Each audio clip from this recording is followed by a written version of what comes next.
Oh,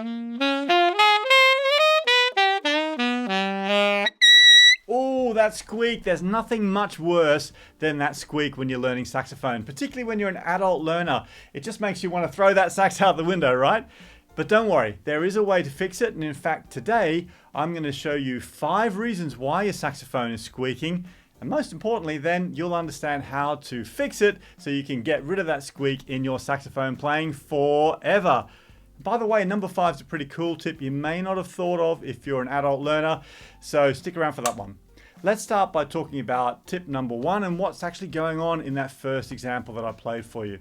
And by the way, if we've not met, my name's Nigel. I run a thing called Sax School Online, which is a huge online learning community for sax players just like you. In fact, thousands of players like you learn with us every single day, and they enjoy our thousands of courses and lessons and get help from our huge range of teachers as well. So there's tons of stuff in there to keep you busy. All right, let's talk about number 1. Now this is truly a horrible sound, but there's a very, very simple reason for it. What's actually happening here is your bottom teeth are touching the reed. Now, when we first start out learning, it's easy to be uncertain about what's going on with your embouchure. And if we don't get our mouth quite right, it's very easy for our bottom teeth to touch the reed. When that happens though, we get a horrible, horrible squeak. So how do we fix this? Well, it's dead easy. Now, it's challenging when you're first starting out on saxophone because there's so much to think about, but it's essential that you take your time and get your embouchure set exactly right every single time you play. So that means forming a little cushion for your lip for the reed to sit on.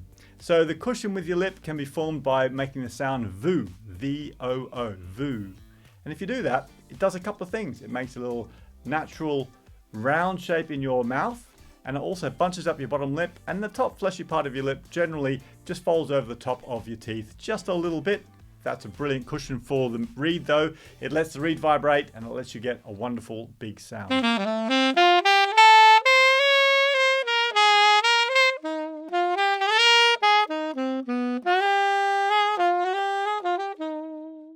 Now, when you're getting started on saxophone, it's tempting to think that more mouthpiece is going to give you a bigger sound, right?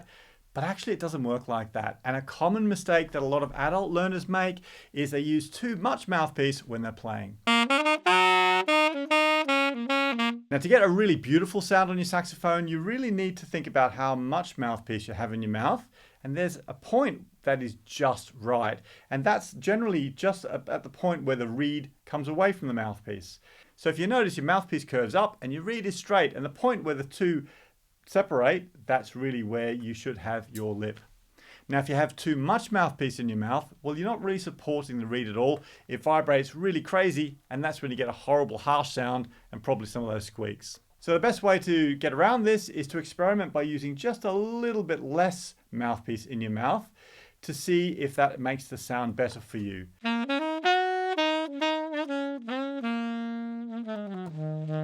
Now, it's really important to not go too far and use too little mouthpiece. So it's a bit of a Goldilocks thing. Not too little, not too much. In the middle is just right. Just before we get on to tip number 3, I've got some great resources for you if you'd like to get some help starting saxophone right from the start. We've got a free saxophone toolkit, and inside you're going to find 5 killer lessons that'll get you playing fast, get you enjoying playing lovely melodies, and also give you some cool resources to warm up on. It's completely free. I'll put the link down below. Go and grab it and get started. I know it's going to help you.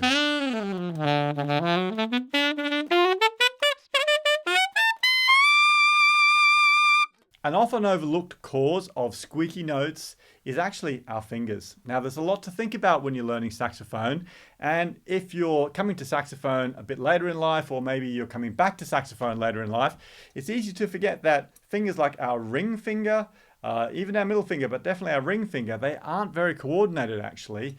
So it's easy to forget that they aren't going down, pushing that key down as far as they should do. So a common cause of squeaking is when we actually haven't got our fingers pressed all the way down on the keys. This is really common with the note G, or our G finger, and also with our D finger. How do we fix this? Well, there's a simple answer. Grab yourself a mirror and practice in front of a mirror when you're playing, particularly if you're struggling with some squeaks. See what's happening with those fingers. So make sure that the fingers are going all the way down when you're playing. I'll give you 2 more tips on this actually, because this is an important point. First of all, it's really important that you have a relaxed, curved shape in your hand, kind of like an open C. Imagine that you are grabbing a big bottle of water. Well, that's the shape your hand should be on the saxophone. And the second tip is try doing some practice on your saxophone without even playing. Literally just holding your saxophone and pressing down the keys, but taking the time while you're not thinking about your mouth to actually watch your fingers and make sure that those fingers are pressing all the way down in a positive motion.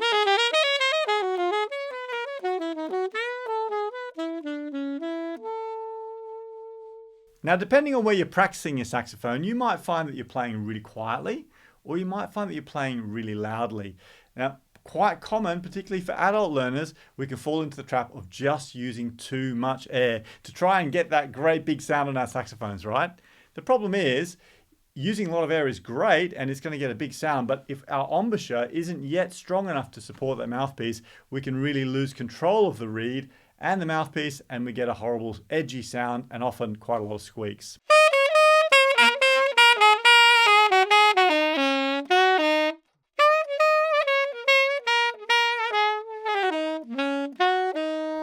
So take your time building up to playing loud. I think just like it's important to not spend too long playing too soft, it's also a good idea to not play too loud at the start either. I always say to our students at Sax School, the most important thing that you can do is just to spend as much time as possible playing beautiful melodies. So that's why we really encourage our members to dive into our starter pathway in Sax School, which is packed with beautiful melodies that are just plain fun to play. And it gives you a chance to build up this embouchure without being too loud, without being too soft, but just building up your confidence and your strength. And that leads to a really lovely sound in the shortest amount of time possible.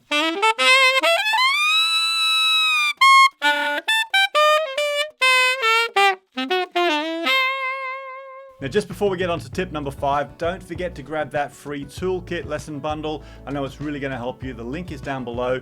It's completely free. I just want to help you get started with the right resources that are going to really make the biggest difference to you.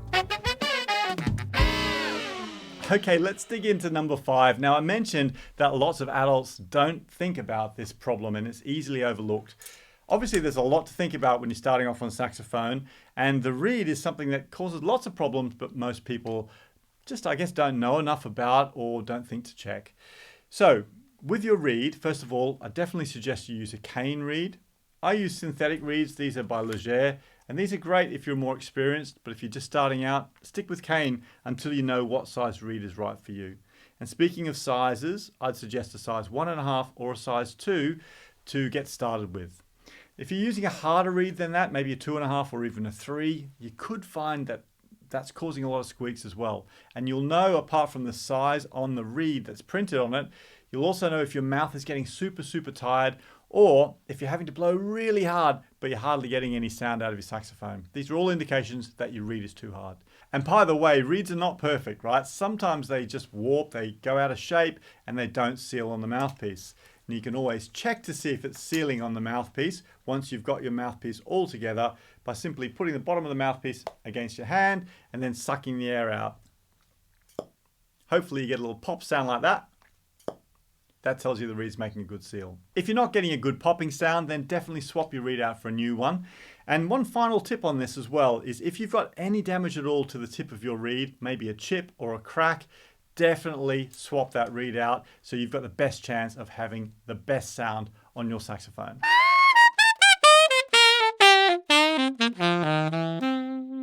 Now, I've got a bonus tip for you, and this is really important, particularly if you're an adult learner, that, like I mentioned to you earlier actually, the best thing you can focus on at the start here is spending as much time as possible playing through beautiful melodies. It's nice, slow melodies are going to pull all of your skills together and help you to build your embouchure strength up as fast as possible. And that's going to help you to make the best progress and keep that momentum going as you're learning saxophone. Now, tell me in a comment down below which of these 5 things has been affecting your playing, and let me know if it's helped you as well. And by the way, when you're ready, go check out this video for some more great tips. I think this one's going to really help you.